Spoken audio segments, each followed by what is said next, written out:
Hello, welcome to RSM Live.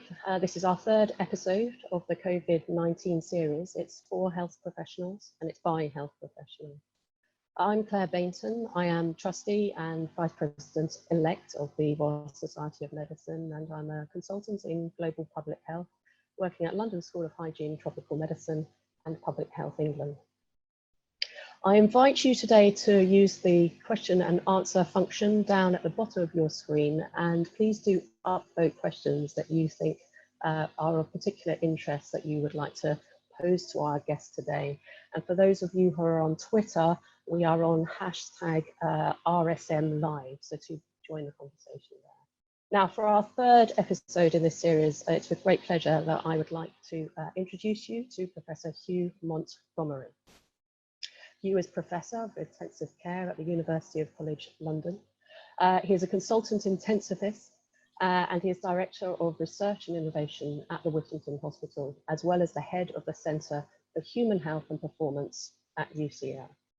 He has a strong interest in environmental impacts on health, and we hope to explore a little bit about his thoughts of the pandemic and climate change within this webinar. And of course, he holds the world record for underwater piano playing. Welcome, Hugh. Hi, thank you.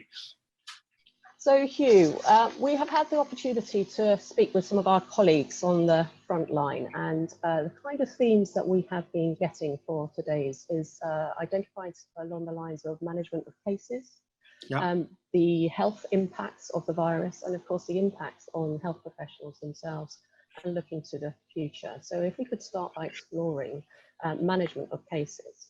Yes. Do you have any advice for people who are dealing with deteriorating COVID patients on the wards, and particularly recognising that some of these health professionals are not experienced in dealing with these kind of situations amongst patients?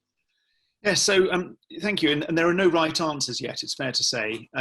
We are trying to share best practice and experience across the UK, and that's been very helpful with regular calls to find out what other people are doing and what successes they're having or not. So whilst there are no right or wrongs and no certainty yet, the things that seem to be making a difference are, firstly, of course, if the patient's coming in, they're usually coming in because they're hypoxemic. Obviously, oxygen therapy first off. Early voluntary proning seems to be very successful. There has been in our centre. I know of 4 other centres doing the same liberally now. So this is essentially asking the patient to, in the sort of traditional semi-swimmer's position, one arm over the head, one down by the side, lying on their chest. And saturations very often pick up quite dramatically with just that manoeuvre. Supplemental oxygen can be used at the same time. And in terms of durations, we don't really know, but we're just asking patients to do that sort of thing as long as they can tolerate if they've got a good saturation response. For the ones that then fail and move on to CPAP, there really are 2 sort of camps here at the moment. And again, we don't yet have the evidence.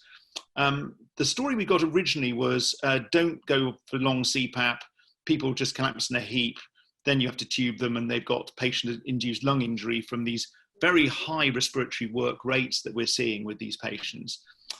However, I'm not convinced that's right. We've used a lot of CPAP now.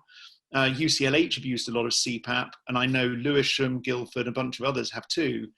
And our general impression is that north of 50% and possibly more of patients that we put onto CPAP don't deteriorate, and with time and including their voluntary proning, get better on their own.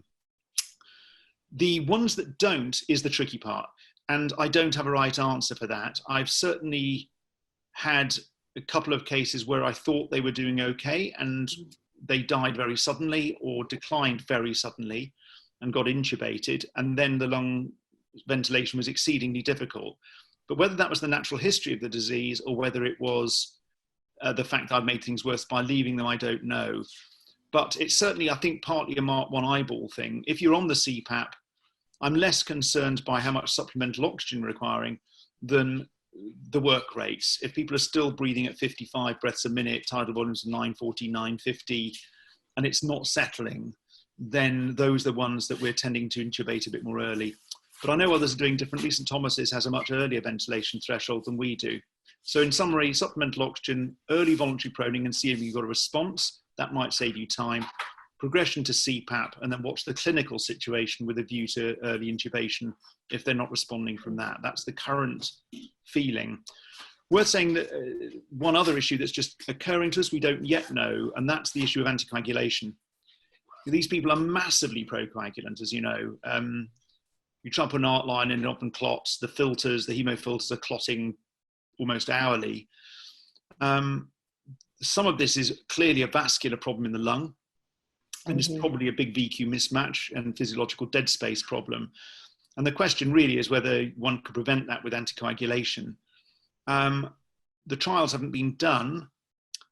My instinct is that I might be moving forwards to more aggressive, maybe full anticoagulation with heparin very early in patients with high D-dimers and high fibrinogens, on the basis that I sort of think I might be doing that anyway for any other patient, that procoagulant, and we'll have to see whether that influences downstream consequences. So again, can't say it's the right thing to do, but my threshold now for fully anticoagulating people without other risk factors early in their disease from ED is now much lower than it was. So actually that raises an important question. How much power or decision making do you have devolved to you when we are still working out the protocols? And I mean, you mentioned different centres in London, and I know that you know nationwide are doing different things. How Yes. much control do you have deciding what you're going to do at the Whittington, for example? Well, all of us have the autonomy to act in patient best interest, and we were misled, I think, by data coming from China and Italy and elsewhere about how to manage these patients. This idea they need massive high PEEP first off, 15 to 20, you've got to run them very dry and use norepinephrine. It just isn't true. This isn't really so much an alveolar ventilation problem. The lungs are highly compliant early on. In fact, they're super compliant, abnormally compliant. The hypoxemia is essentially a vascular shunting phenomenon, not an alveolar issue per se. So we have blood that's coming into the lungs with high CO2 and low oxygen is exiting into the arterial circulation in the same way. So high PEEPs aren't helpful. In fact, they seem to be worse. We're now running PEEPs of between 5 and 10 most often, and that's improving pulmonary blood flow and I think improving the oxygenation as well. So we have a lot of autonomy. We're all having to play a little bit to see what's going on, but we're making lots of regular calls to other people to see what they're doing best. That said, we do have to try to limit ourselves, which is why I've not leapt in with the anticoagulation. A lot of these questions just have to be addressed properly in large-scale trials. And if we don't do those trials, we're not going to get the answer if we all act with our own particular whim. And this is one of the reasons, too, that there's this national mandate. People don't start just giving a monoclonal or chloroquine or anything else they might fancy randomly on the basis they think it might work, because these things are not proven. And in my view, no one should be receiving such treatments without being part of a trial. And I'm just having to weigh that up with the heparin issue. I'm not aware yet of the national trial here, in which case maybe I just have to act in the patient's best interest as I see it. And I have heard from colleagues on the front line that actually there's some resistance from patients to joining up to the trials that are being run by the Department of Health. And I wonder if there's actually work to be done to promote before people are arriving in hospital, when they're vulnerable, when they don't have their loved ones around them to make these decisions. Do you think that there's work that we could be doing better in advance of patients actually getting it, to hear about the trials and what the opportunities are? Absolutely. And I mean, thank you for raising that. And I think we all have an obligation to spread this word as much as we can. So in the limited amount of press I've been doing in this week, that's basically been the message I'm putting out, BBC, Channel 4 and elsewhere, is to say, you know, if I get admitted, and there is a significant chance I will be, being a male of my age, which is pretty much 58, and I'm exposed to quite high viral loads, I want to be in a trial. None of those drugs in there look to me to be dangerous. Most of them look as if they could have a chance of success. And I know there are people cherry picking and saying, well, I think steroids are bad. I don't want to put them in the recovery trial in the steroid arm. But we have got a signal of potential benefit from steroids, and there is genuine equipoise. And I would be happy to have any of the drugs in that trial. So this is the message I'm trying to get to patients and their relatives, to say, if you do come into ED, please be proactive and say, are there trials going on here, please? Because I'd really, really like to be part of one. Yeah. Our limitation is to a degree that a lot of research nurses and others have been pulled back to frontline care. And the capacity to deliver the trials now is greatly weakened. So it's another message to RSM members to get the word out to anyone that can help. Retired pharmacists or others, anyone that may not want to be a frontline nurse or doctor, but would like to assist in getting the trials done. Because if we get every patient recruited into this, then we've got a chance of getting an answer quite quickly because of the adaptive nature of the trial designs. Yeah, and actually within that answer there, you've addressed one of the questions that we've had from Walter Denny. He asked about the severity of the infection being determined by the viral load. And as you've described, that is established and expected to be the case. Yes, indeed. So the viral load issue, it's either burst of intensity of viral load seems a problem. There is a story about chronic viral loading for people in the front line. The other issues, of course, that determine the outcome are really occult to us. We don't know why it is that why children are protected. And we're trying very hard to see at the moment, actually, we've had conversations this morning trying to rapidly find out whether they just don't express ACE2, which is the receptor for the spike protein on the virus, and to look at their immunomics and see. The really huge biological signal is women. The story came out from China, this was just because men were smokers and recidivists wouldn't behave themselves. But certainly not the case of what we're seeing here. 8 out of 10 of the patients on our ITU, and that's pretty much the same nationally, are males. And they're not, I mean, obviously there's selection bias to hit the unit, but these are not recidivist smokers who are otherwise in poor health. There are some viral studies done in rodents that suggest estrogen itself is protective. But then again, we don't know why hypertension, for instance, is such a risk factor. And it may be that it relates to the genetics of the ACE2, which is the receptor itself. The ACE2 polys are associated with hypertension and with vascular disease. And that may be the unifying diagnosis. But we don't know. And we don't. Yes, and we also are finding, and it's in the media today, about the ethnic demographic factors, which there's so many confounding factors, I think it's hard to judge at the moment. Or do you have a strong opinion on that? Yeah, my feeling is it's going to be there. I mean, this is my world really of where I started in research, is gene-environment interactions. And if you take essentially people of any one racial demographic that you care, and they are the same sort of age, and you can choose them by gender or sex, and they're exposed to one environmental stimulus, then the difference in outcomes is very, very, very substantially genetic, and it enriches your means of identifying such genetic loci. I'm confident that an awful lot of this is genetic, just as you see that women are much less affected than men. That's genetics, right, in play.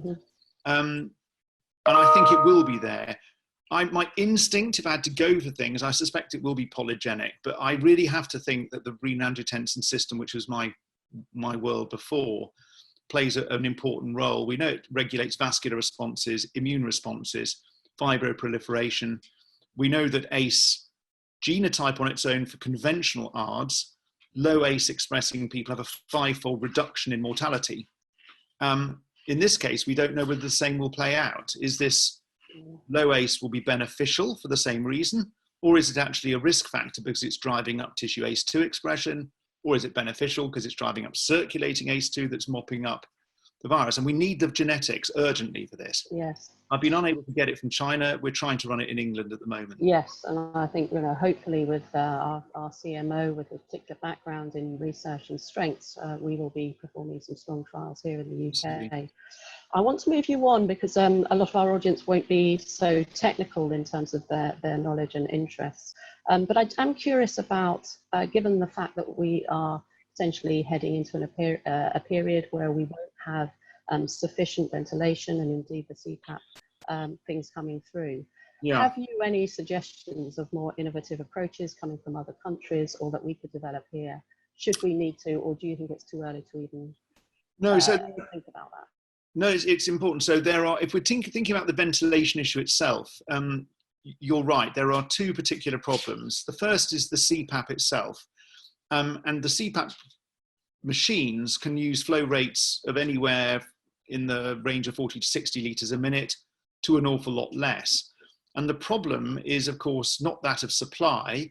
We've been able to increase oxygen production in this country fourfold. It's the oxygen pressure in manifold systems within hospitals. And if you connect up too many devices and you go beyond the critical delivery threshold, which in our hospital is around 2,300 litres a minute, then the gas pressures drop and everything switches off. And that has happened in other trusts, which is why we got the CMO warning last week.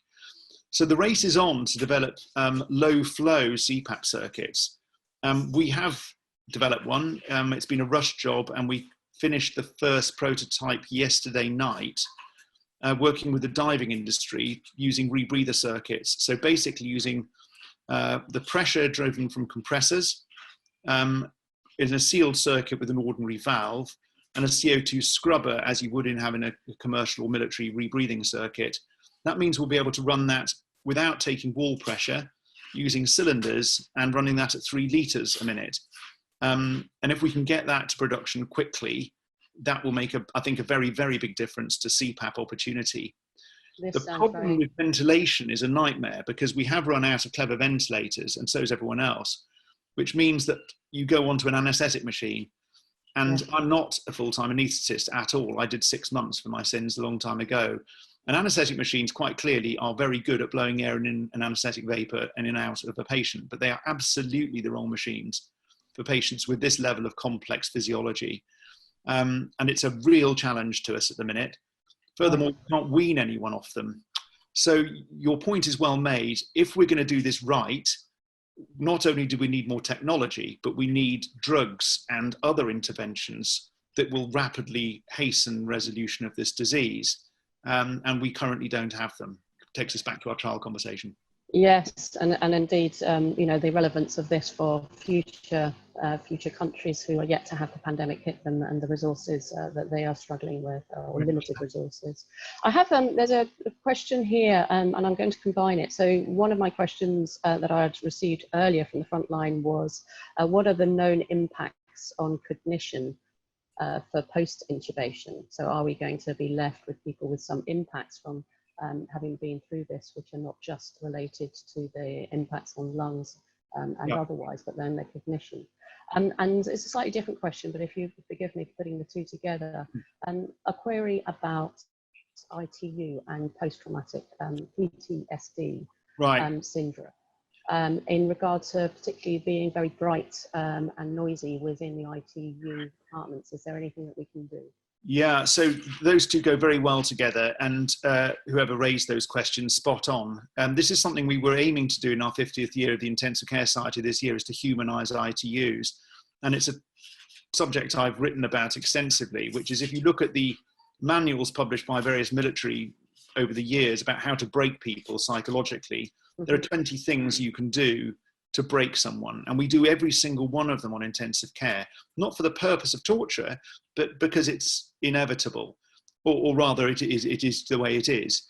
So captors omnipotence, administration of mind-altering drugs, awareness of death, the noise, absolutely incessant, lights, constant, wrong-coloured lights coming off monitors being blue all the time, telling you it's dawn.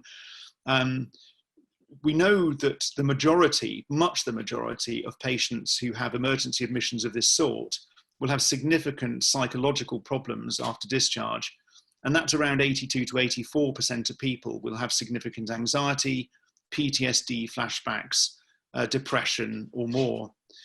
The physical debility is likely to be colossal. We know again from other lung conditions that we've done this sort of work, you can expect patients like this to be losing around 2.4% of their muscle mass a day for at least the first 10 days. On top of that, we're using drugs that, whilst not proven, are likely to make that worse. That's paralysis and indeed heavy sedation. And furthermore, there is something going on with the muscles of these patients anyway. You ask anyone you know that's had this disease, and a lot of them will tell you they feel like they've been hit with a meat tenderizer. And if you look, their skeletal muscle CKs are through the roof. It's normal for them to be in the many hundreds for these patients. We've had patients coming in with CKs of 259,000. if you add that up, I think we're going to have a massive burden of profoundly debilitated people with psychological problems. This takes a long time. We know from the American data, Margaret Herridge and others, that if you look at conventional ARDS patients, 80% still can't work a year after admission, who are of the age where they can, and that the majority are still functionally debilitated, not back to normal, even at 5 years. So what can we do? We're earplugging and iPadding everyone on the unit, because we know that in other ITU cases, that reduces ITU delirium by up to 60%. So we're trying to do that. We're trying to minimize the sedation as much as we can.